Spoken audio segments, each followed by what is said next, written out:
Hello, నేను miss 2019 ఎన్నికలకు ముందు మాజీ మంత్రి వివేకానంద రెడ్డి గారి మర్డర్ జరిగింది. ఆ రోజు నుంచి సిబిఐ వాళ్ళు విచారిస్తున్నారు, ఆంధ్రప్రదేశ్ పోలీసులు విచారిస్తూ ఉన్నారు. అయితే పక్కాగా పలాని వాళ్ళు మర్డర్ చేశారని చెప్పి చెప్పలేనటువంటి పరిస్థితుల్లో ఉన్నారు.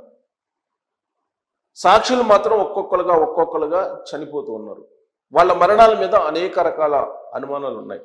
ఇప్పుడు తాజాగా వాచ్మెన్ రంగయ్య అనుమానాస్పద స్థితిలో మరణించారు. ఆయన ప్రత్యక్ష సాక్షి వివేకానంద రెడ్డి గారి మర్డర్ కేసుకి. గత కొన్ని రోజులుగా ఆయన అనారోగ్యంతో ఉన్నారు. రిమ్స్ కడపలో ఆయన చికిత్స పొందుతున్నారు అని చెప్పి చెప్తున్నారు. కానీ ఆయన సతీమణి మాత్రం గత కొంతకాలంగా పోలీసులు నిర్లక్ష్యం చేస్తూ ఉన్నారు రంగయ్య ఆరోగ్య విషయంలో అని చెప్పి ఆవిడ చెప్తున్నారు. గతంలో బాగా చూసుకున్నారు, బట్ ఇటీవల కాలంలో కొంత అనుమానాస్పద స్థితిలో ఉంది ఆయన ఆరోగ్యం విషయంలో పోలీసులు వ్యవహరించినటువంటి తీరు అని చెప్పి చెప్తూ ఉన్నారు. అనేక మంది సాక్షులు ఒక్కొక్కరుగా చనిపోతూ ఉన్నారు. మరి వివేకానంద రెడ్డి గారిని చంపింది ఎవరు హత్య చేశారు అనేది మాత్రం ఎవరికీ తెలియట్లేదు. ఇదంతా దేవుడికి తెలుసు అంటున్నారు జగన్మోహన్ రెడ్డి గారు. మరి దేవుడి స్క్రిప్ట్లో భాగంగా ఈ సాక్షులందరూ చనిపోతూ ఉన్నారా? పరలోకానికి వెళ్తున్నారా? పరలోకంలో వాళ్ళు వివేకానంద రెడ్డి గారితో కలిసి మాట్లాడడానికి వెళ్తున్నారా? ఇదేనా దేవుడి స్క్రిప్ట్ అంటే? వ్యవస్థ సిబిఐ అనేది పెద్దది. ఆ వ్యవస్థ కూడా ఇప్పటి వరకు వివేకానంద రెడ్డి గారి మర్డర్ కేసుకు సంబంధించినటువంటి ఎవరైతే నిందితులు ఉన్నారో వాళ్ళని శిక్షించలేకపోతుంది. ఛార్జ్ షీట్లో పొందుపరిచారు, భాస్కర్ రెడ్డి పేరు పొందుపరిచారు, అవినాష్ రెడ్డి పేరు పొందుపరిచారు. అయినప్పటికీ కూడా అరెస్ట్ చేయలేకపోయింది సిబిఐ. మరి అసలు వివేకానంద రెడ్డి గారి మర్డర్ని తొలి రోజుల్లో ఆ మర్డర్ జరిగినటువంటి క్షణంలో దాన్ని గుండెపోటు అని చెప్పారు. ఆ తర్వాత గొడ్డల పోటు కింద మార్చేశారు. ఆ గొడ్డల పోటు కూడా ఎక్కడెక్కడ తగిలాయి ఏంటి అనేది జగన్మోహన్ రెడ్డి గారు మీడియా ముందు అప్పట్లోనే చెప్పారు. దాన్ని పొలిటికల్ మర్డర్గా షర్మిల గారు చాలా క్లియర్గా చెప్తూ ఉన్నారు. సిబిఐ కూడా ఆ విషయాన్ని ఆవిడ చెప్పారు. విచారణ వేగవంతం చేసి దీన్ని ఫైనల్ చేసి నిందితులను శిక్షించండి, అంతకులను పట్టుకోండి అని చెప్పి సునీతారెడ్డి గారు, వివేకానంద రెడ్డి గారి కుమార్తె ఆవిడ హైదరాబాద్ నుంచి ఢిల్లీ వరకు సుప్రీంకోర్టులో పోరాడుతూనే ఉన్నారు. కానీ దానికి సంబంధించినటువంటి విచారణ ఒక్క అడుగు కూడా ముందుకు పడటం లేదు. మర్డర్ జరిగినటువంటి తొలి రోజుల్లో సిబిఐ ఎంక్వైరీ కోరారు జగన్మోహన్ రెడ్డి గారు. 2019 ఎన్నికల్లో అధికారంలోకి వచ్చిన తర్వాత ఆంధ్రప్రదేశ్ ముఖ్యమంత్రిగా ప్రమాణ స్వీకారం చేసిన తర్వాత జగన్మోహన్ రెడ్డి గారు వివేకానంద రెడ్డి గారి మర్డర్ కేసుకి సిబిఐ విచారణ అవసరం లేదు అని చెప్పి ఆయన చెప్పారు. దస్తగిరి ఆల్రెడీ అప్రూవ్గా మారారు. దస్తగిరి చెప్తున్న దాని ప్రకారం ఆ రోజు రాత్రి గంగిరెడ్డి, సునీల్ యాదవ్, అలాగే ఉమా శంకర్ వీళ్ళు వివేకానంద రెడ్డి ఇంట్లోకి వెళ్ళారు. ఆ విషయాన్ని వాచ్మెన్ రంగయ్య కూడా చెప్తున్నారు. దస్తగిరి కూడా చెప్పారు. దస్తగిరి ఎవరెవరు వెళ్ళారు ఆ రోజున రాత్రి అని చెప్పి వాచ్మెన్ రంగయ్య సిబిఐ కూడా చెప్పారు. అంతేకాదు వివేకానంద రెడ్డి మర్డర్ జరిగినటువంటి ముందు రోజున ఆయన పెంపుడు కుక్క ప్రమాదానికి గురైంది. ఆ ప్రమాదం చేసింది కూడా, ప్రమాదాన్ని క్రియేట్ చేసింది కూడా వివేకానంద రెడ్డి గారిని చంపడానికి అనేటువంటి విషయాన్ని దస్తగిరి అప్రూవ్గా మరీ చెప్పినటువంటి అంశం. రంగయ్య కూడా అదే చెప్పాడు. రంగయ్య ప్రత్యక్ష సాక్షి, యాక్చువల్గా వాచ్మెన్ ఆయన, రంగయ్య ప్రత్యక్షంగా సాక్షి కాబట్టి ఆయన కూడా చెప్పాడు ముందు రోజు వివేకానంద రెడ్డి గారి యొక్క పెంపుడు కుక్కను కూడా చంపేశారు, కారు కింద తొక్కిచ్చేశారు అని చెప్పారు. అంటే ఇది ప్రీ ప్లాన్డ్గా చేసినటువంటి మర్డర్ అని చెప్పేసి పోలీసులు భావిస్తున్నారు. సిబిఐ కూడా ఎంక్వైరీ చేసింది. కానీ నిందితులు మాత్రం శిక్షించబడడం లేదు. అందుకే వివేకానంద రెడ్డి గారి కుమార్తె సునీతారెడ్డి గారు సుప్రీంకోర్టుకు వెళ్ళి న్యాయం చేయమని చెప్పేసి పోరాడుతూ ఉన్నారు. అంతేకాదు ప్రభుత్వాలు, రాష్ట్ర ప్రభుత్వాలు, కేంద్ర ప్రభుత్వాల యొక్క మద్దతును, కేంద్ర ప్రభుత్వం, రాష్ట్ర ప్రభుత్వాల యొక్క సహకారాన్ని కూడా కోరుతూ ఉన్నారు. తన తండ్రిని మర్డర్ చేసినటువంటి వాళ్ళని శిక్షించాలి అనేటువంటి డిమాండ్ ఆవిడ చేస్తూ ఉన్నారు. 2024 ఎన్నికల్లో కూడా అటు షర్మిల, ఇటు సునీతారెడ్డి గారు ఇద్దరు కూడా కడప ప్రజల వద్దకు వెళ్ళారు.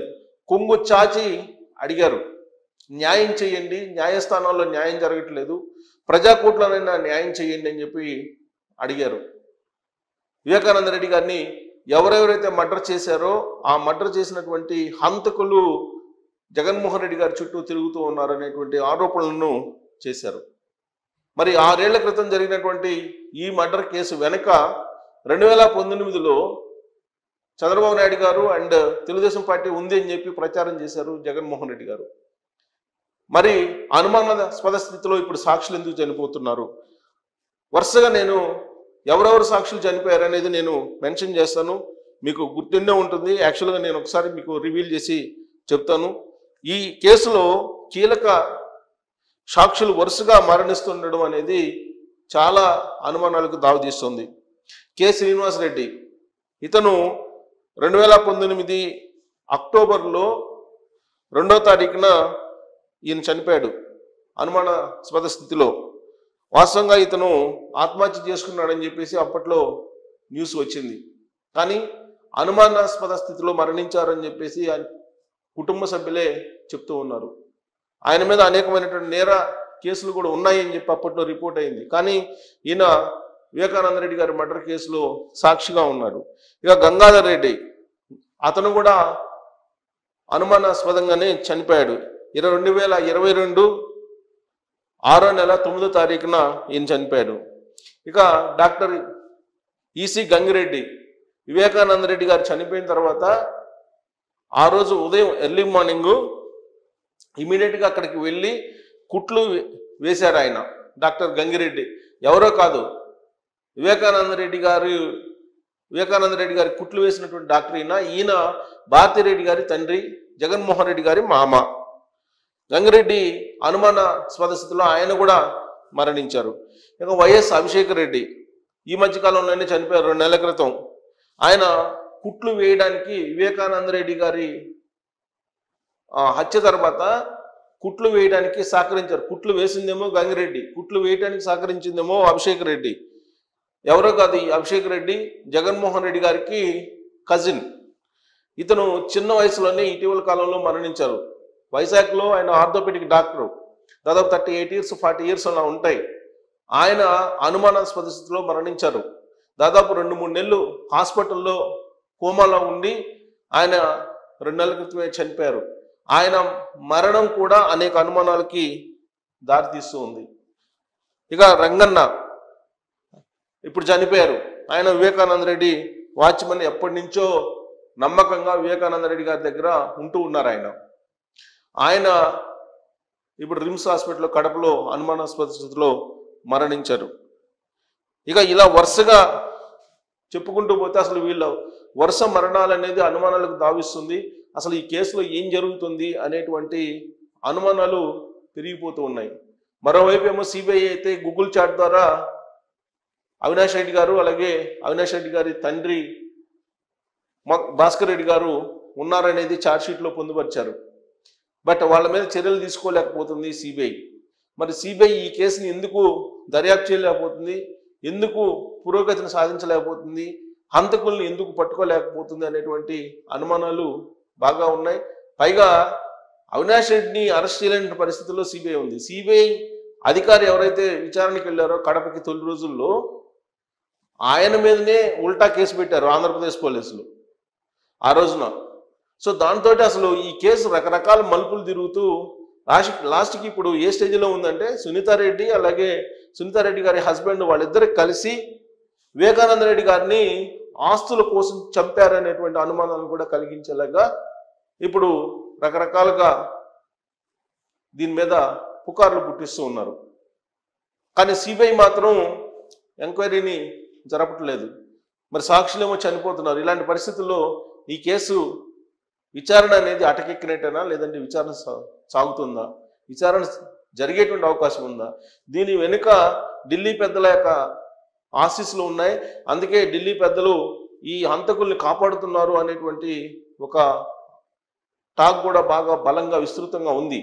సో కాబట్టి ఇన్ని కోణాల నుంచి మనం కనుక చూస్తే ఈ కేసుకు సంబంధించినటువంటి విచారణకి ఎండ్ కార్డు పడేలాగా కనిపించట్లేదు.